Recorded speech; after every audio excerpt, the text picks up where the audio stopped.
बास हम तुम्हारे इत्मीनान पर पूरा उतरे हैं। टाइगर के मुंह से लाशौरी अंदाज में बड़बड़ाहट निकली और इसके साथ ही उसका जहन मौत के अंधेरों में मुकम्मल तौर पर डूब गया।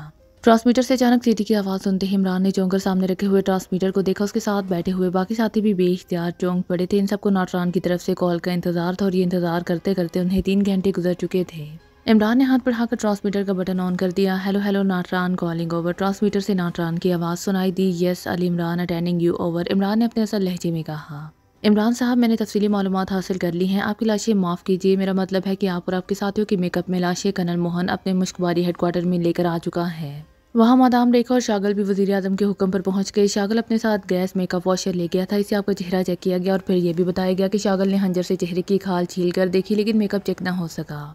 लेकिन शागल ने इसके बावजूद इससे आपकी लाश तस्लीम करने से इनकार कर दिया। वज़ीर आज़म साहब को जो तफसीली रिपोर्ट दी गई है, इसके मुताबिक शागल का कहना है कि लाश की आंखों में मरने से पहले बेपनाह खौफ के जो तासुरात मुंजमद हुए हैं, ये तासुरात इमरान के नहीं हो सकते। इसीलिए उसने कहा है कि चाहे मेकअप साफ़ हो रहा है या नहीं, बहरहाल ये इमरान की लाश नहीं है। लेकिन उसकी इस बात का किसी ने यकीन नहीं किया।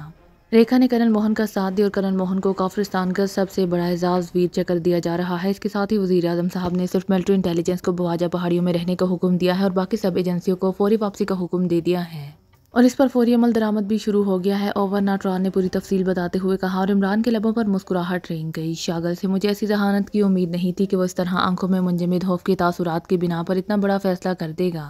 बहरहाल ठीक है, शुक्रिया ओवर एंड ऑल, इमरान ने कहा और ट्रांसमीटर ऑफ कर दिया। वाकई शागल ने कमाल जहानत का सबूत दिया है, सफदर ने मुस्कुराते हुए कहा और इमरान ने इस बात में सर हिला दिया।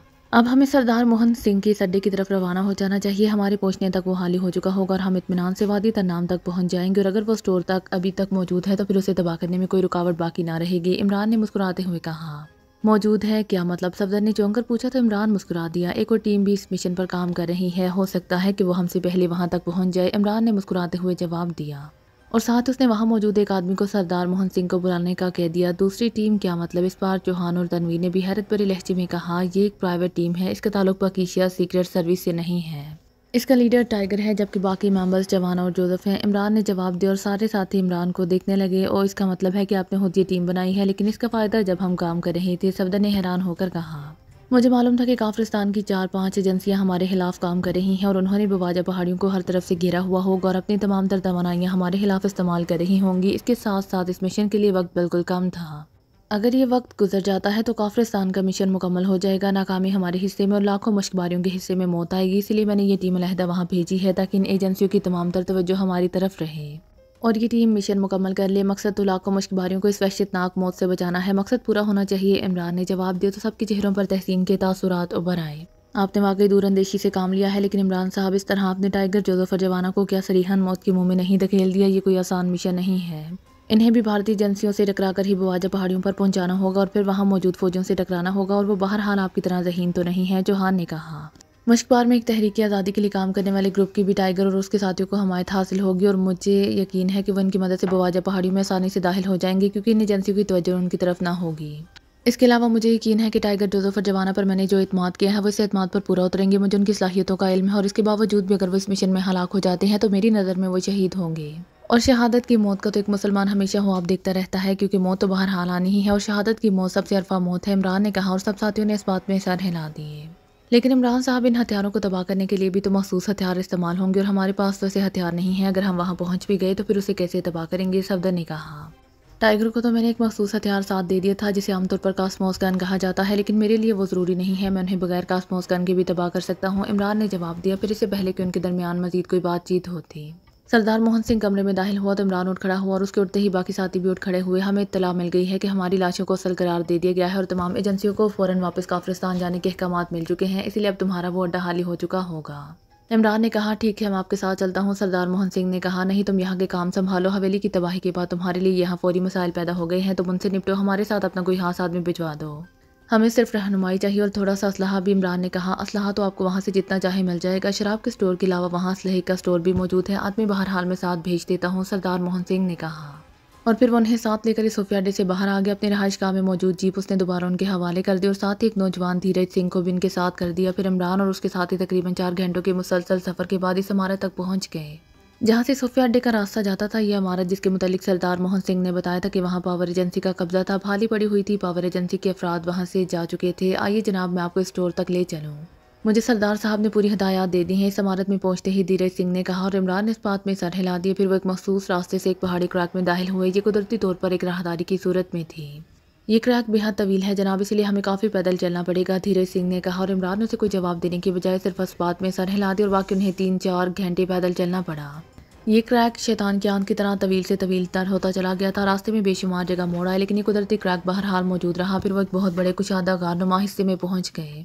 यहाँ बाकायदा इंसानी हाथों से तामीर करदा एक हॉल और 4 छोटे बड़े कमरे मौजूद थे। बड़े हॉल में गैर मुल्की शराब की पेटियां भरी हुई थी, जबकि एक कमरे में हर किस्म का असलहा स्टोर किया गया था। 2 कमरे सिटिंग रूम के अंदाज में सजाए गए थे। ये तो अच्छा खासा जदीद अड्डा है, लेकिन वादी नाम की तरफ जाने के लिए रास्ता किधर है? इमरान ने सारे अड्डे का सरसरी जायजा लेने के बाद कहा। ऊपर है, आइए, धीरज सिंह ने कहा और 2 कमरों के दरमियान एक तंग सी राहदारी की तरफ बढ़ गया।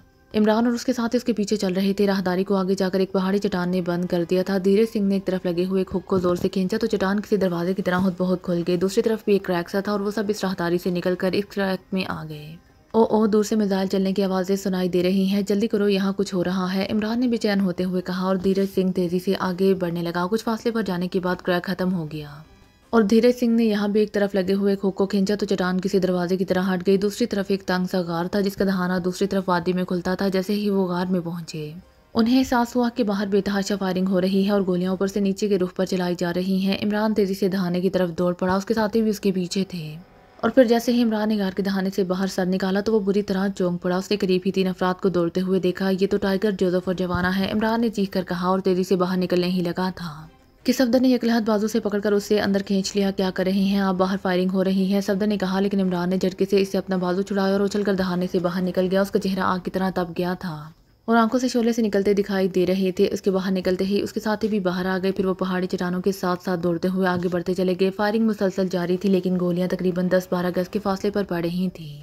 शायद ये उनकी रेंज इतनी थी, तकरीबन 100 गज के फासले पर किसी गार का बड़ा सा दहाना था। इस दहाने के करीब जोसेफ जवाना लहूलुहान हुए गिरे थे, जबकि गार के अंदर टाइगर गिरा हुआ था। उठाओ इन्हें, वहीं ले चलो, ये अभी जिंदा है, इमरान ने चीख कर कहा और इस साथ ही उसने जबड़ कर टाइगर को उठाया और अपने कांधे पर लाद लिया। जवाना को सफदर और तनवीर ने मिलकर उठाया, जबकि जोहान और कैप्टन शकील ने जोसेफ को उठाया और एक बार फिर वो इस तरह पहाड़ी चट्टानों के साथ साथ दौड़ते हुए अपने वाले गार की तरफ बढ़ गए।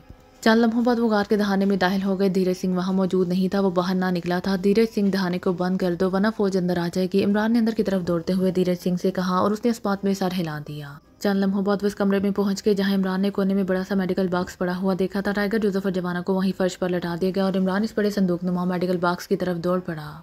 वो उसे वहीं खोलने की बजाय घसीटता हुआ जख्मियों के करीब ले आया। फिर जब उसका ढक्कन खोला गया तो अंदर पानी की भी काफ़ी बोतलें मौजूद थी और हर किस्म का सामान भी था। इमरान ने बिजली किसी तेज़ी से अंदर से ज़रूरी सामान, अद्वियात और पानी की बोतलें बाहर निकालना शुरू कर दी।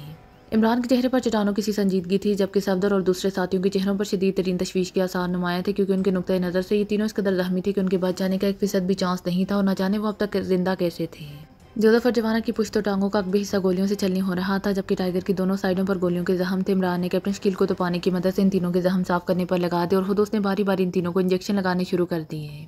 जोसेफ और जवाना शदीद जख्मी थे, जबकि टाइगर उनकी निस्बत कम जख्मी था, लेकिन टाइगर की हालत इन दिनों से ज़्यादा खराब लग रही थी। इमरान ने न जाने बदल बदल कर कितने इंजेक्शन इन तीनों को लगाए। काश यहाँ नज़दीक कोई अस्पताल होता, इन्हें खून की फौरी ज़रूरत है, बेतहाशा खून निकला है इनका, इमरान ने बड़बड़ाते हुए कहा। यहाँ खून का इंतजाम कैसे हो सकता है? सफदर ने अफसोस भरे लहजे में कहा, हाँ, यहाँ तो वाकई नहीं हो सकता, इसलिए अल्लाह ताला की रहमत ही भरोसा है, इमरान ने होंठ जबाते हुए जवाब दिया। फिर उसने कैप्टन शकील की मदद से सबसे पहले टाइगर के जिस्म में मौजूद गोलियां ऑपरेशन करके बाहर निकाली और सफदर को उनकी बैंडेज पर मामूर कर दिया।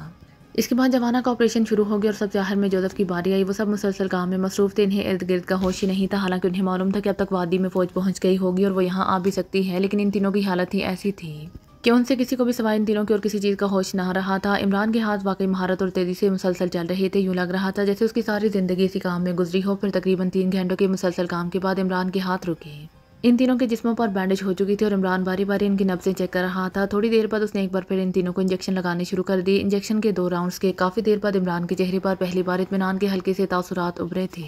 10% खतरा कम हुआ है, बहरहाल हालात बेहतरी की तरफ जा रहे हैं। इमरान ने अपने साथियों की सवालिया नज़रों को भांपते हुए पहली बार जुबान खोली और सब साथियों के चेहरों पर मौजूद शदीद तरीन तशवीश में इमरान की इस बात से खासी कमी आ गई। इमरान मुसलसल चेकिंग में मसरूफ था और फिर तकरीबन 1 घंटे बाद उसने इंतहाई मुसरत भरे लहजे में इन तीनों के खतरे से बाहर आ जाने का ऐलान कर दिया। ये तो अल्लाह ताला का खास करम हुआ है इमरान साहब, इस कदर खून निकल जाने और इस कदर खौफनाक फायरिंग के बावजूद बच जाना बज़ाहिर तो नामुमकिन ही लगता था। मुझे तो इनके बच जाने की 1% भी तवक्को नहीं थी। सफदर ने कहा, हाँ, इनकी जो हालत थी वो वाकई मायूस कुन थी। मुझे भी इनके बच जाने की तवक्को तो नहीं थी, लेकिन बहरहाल अल्लाह ताला के करम से उम्मीद थी।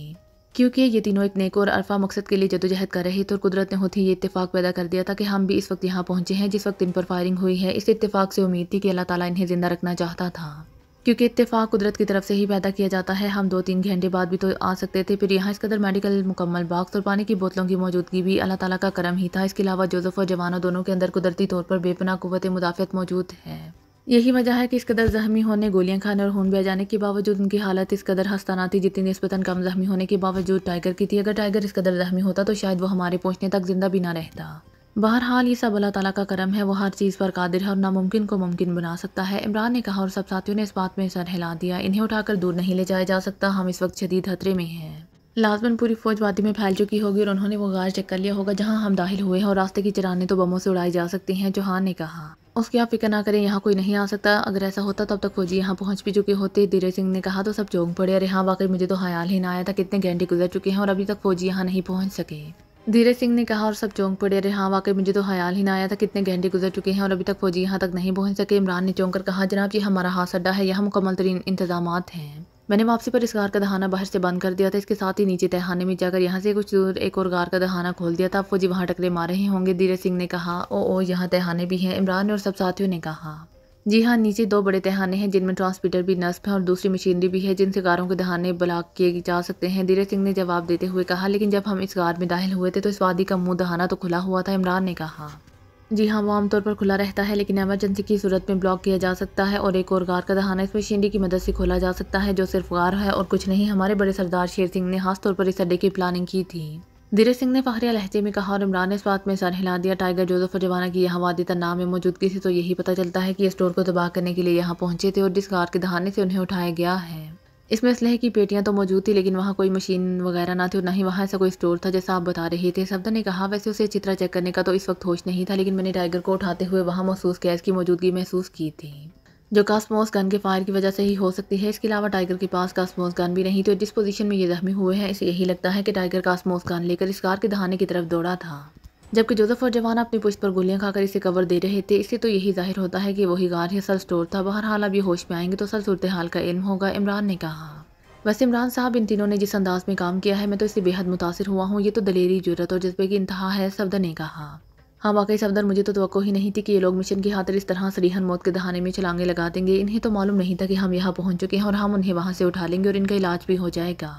इसलिए उन्होंने जो कुछ किया है वाकई अपनी जानों पर खेल कर ही किया है। तनवीर ने कहा और सब साथियों ने इस बात में सर हिला दिया और इमरान एक बार फिर इन तीनों की चेकिंग में मसरूफ हो गया। फिर उसने एक एक इंजेक्शन बारी बारी इन तीनों को मजीद लगा दिया।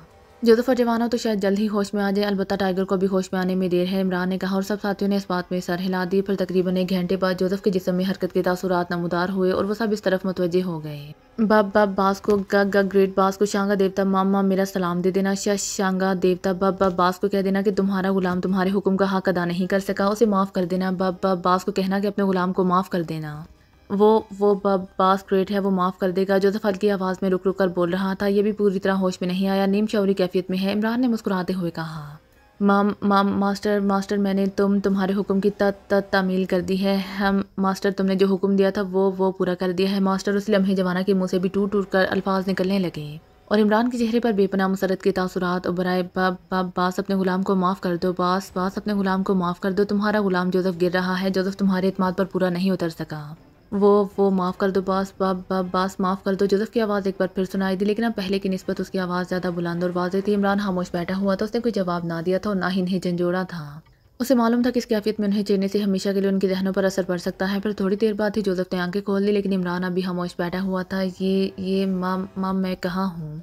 जोसेफ के मुंह से हैरत भरे लहजे में निकला और वो बार बार पलकें झपका रहा था। ये पैगाम शांगा देवता के जरिए भिजवाने की क्या जरूरत थी? क्या तुम्हारा ख्याल था कि शांगा देवता तुम्हें माफ़ी दिला देगा? इमरान ने अचानक सख्त लहजे में कहा। तो जोसेफ के जिस्म को झटका सा लगा और उसने बेख्तियार उठने के लिए जिस्म को समेटना चाहा। नहीं, इसी तरह लेटे रहो, फिलहाल तुम्हारी यही सज़ा है। इमरान का लहजा पहले से भी ज़्यादा सख्त था। बास तुम ओ ये सब क्या ये मैं मरा नहीं हूँ? मगर ये कैसे हो सकता है? मैं तो मर गया था, मुझे गोलियां लग रही थी और मैं गिर रहा था। ये कैसे हो सकता है? जोसेफ ने गर्दन घुमाते हुए इमरान और दूसरे साथियों की तरफ देखते हुए हैरत भरे लहजे में कहा। मास्टर, तुम्हारे हुक्म की तामील हो गई है, अब मुझे कोई परवाह नहीं है। जवाना ने इस बार बड़े वाज़ेह अंदाज में बड़बड़ाते हुए कहा। ओ बॉस, ये क्या? ये तो जवाना भी यहाँ है। ये कौन सी जगह है? क्या मरने के बाद मुझे तुम्हारे पास दोबारा भेज दिया गया है? ओ तो शांगा देवता ने मेहरबानी कर दी है, उसने मेरा पैगाम तुम तक पहुँचाने की बजाय बजाते खुद मुझे भेज दिया है। जोसेफ ने इस बार पूरी तरह शऊर में आते हुए कहा। तुम्हारे शांगा देवता ने कोई मेहरबानी नहीं की, वो तो तुम्हें वापस ही नहीं भेज रहा था, लेकिन जाहिर है तुमने मिशन मुकम्मल नहीं किया था और रास्ते में ही गिर गए थे। मैं तुम्हें कैसे इस हुक्म अदूली की सजा दिए बगैर छोड़ देता, इसलिए मैंने तुम्हें तुम्हारे शांगा देवता समेत यहाँ खींच लिया। इमरान ने मुस्कुराते हुए कहा। शश शांगा देवता यहाँ आ गया, यहाँ ओ आसमानों पर रूहों के पैगाम दुनिया में पहुँचाने वाला शांगा देवता यहाँ आ गया, यहाँ ओ फिर तो बेचारी रूहें पैगामात ही ना भेज सकेंगी, जोसेफ ने परेशान से लहजे में कहा। ये देखो, ये है तुम्हारा शांगा देवता, ये मेडिकल बॉक्स। इमरान ने मुस्कुराते हुए कहा। मास्टर आप ओ मास्टर, तो क्या मैं इस कदर होलनाक फायरिंग के बावजूद जिंदा बच गया? ओ गुड गॉड, ये कैसे मुमकिन हो गया? इस बार जोसेफ ने हैरत भरी लेकिन वाज़ेह लहजे में बात करते हुए कहा। इसके साथ उसने उठने की कोशिश की थी, लेकिन उसका जिस्म सिर्फ मामूली सी हरकत ही कर सकता था। इसके बाद उसके जिस्म ने हरकत करने की कोशिश तर्क कर दी।